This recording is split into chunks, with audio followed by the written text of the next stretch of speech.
আসসালামু আলাইকুম রহমতুল্লাহ। প্রিয় দর্শক, কেমন আছেন? আশা করি ভালো আছেন। প্রিয় দর্শক, ভালো হওয়ার সুযোগ দিতে চান বাংলাদেশ ব্যাংকের গভর্নর। চলুন বিস্তারিত জেনে নিই দৈনিক জনকণ্ঠের মাধ্যমে। প্রিয় দর্শক, ব্যাংক খাত থেকে লাখ লাখ কোটি টাকা লোপাট হয়েছে ব্যবসায়ী ও বেকারদের যোগসাজশেই। অন্তর্বর্তীকালীন সরকারের প্রায় 5 মাস পেরিয়ে গেলেও দৃশ্যমান কোনো পদক্ষেপ নেওয়া হচ্ছে না অনিয়মকারীদের বিরুদ্ধে। বিচারের পরিবর্তে লুটেরাদের ভালো হওয়ার সুযোগ দিতে চান বাংলাদেশ ব্যাংকের গভর্নর। পট পরিবর্তনে কেন্দ্রীয় ব্যাংকের গভর্নর আব্দুর রউফ তালুকদার পালিয়ে থেকে পদত্যাগের ঘটনাও নজিরবিহীন। গত 16 বছরে লাখো মানুষের জমানো অর্থ ব্যাংক থেকে নানা কৌশলে আত্মসাতের মহোৎসবের সুযোগ দেওয়ার কলঙ্কিত অধ্যায় রচনা করেছেন খোদ বাংলাদেশ ব্যাংক থেকেই। এমন বিশ্বাস হারা লোকের বারেই সংকটে দেশের ব্যাংক খাত।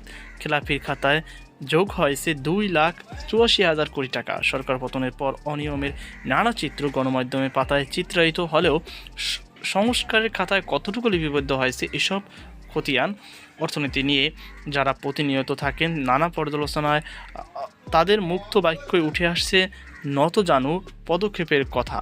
অর্থনীতিবিদ ডক্টর মাহফুজ কবির বলেন, নামে বেনামে টাকা চলে গেছে, এর সঙ্গে তো ব্যাংকের কর্মকর্তারাও জড়িত আছেন।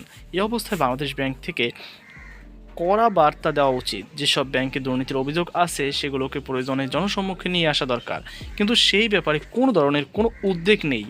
আর্থিক খাতে কতটা অনিয়মে জড়িত ব্যাংকাররা, সম্প্রতি কেন্দ্রীয় ব্যাংক গভর্নর আহসান এস মনসুরের বক্তব্য উঠে এসেছে ভয়াবহ চিত্র। তিনি জানান, ভালো হওয়ার সুযোগ দিতে চান তিনি।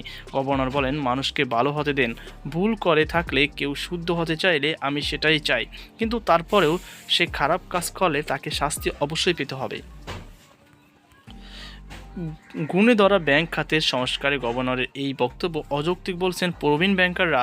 এ বিষয়ে অর্থনীতিবিদ ও জনতা ব্যাংকের সাবেক চেয়ারম্যান ডক্টর জামাল উদ্দিন আহমেদ বলেন, গত 53 বছরের রেকর্ডে বাংলাদেশের ব্যাংকের কোনো লোককে পদত্যাগ করতে দেখা যায়নি, কিন্তু এবার পদত্যাগের কারণটা অবশ্যই তদন্ত করতে হবে।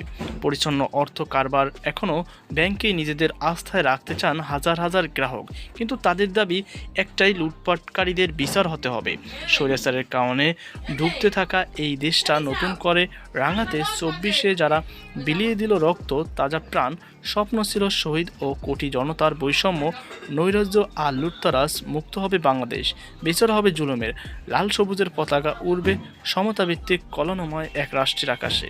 সেই লক্ষ্য পূরণ আরও কতদূর, সেই প্রশ্ন গুরুপাক খাচ্ছে 24 ও 25-এর সন্ধিক্ষণ। সূত্র সময় টিভি। প্রিয় দর্শক, এই ছিল আমাদের সর্বশেষ আপডেট। সবাই আল্লাহ হাফেজ।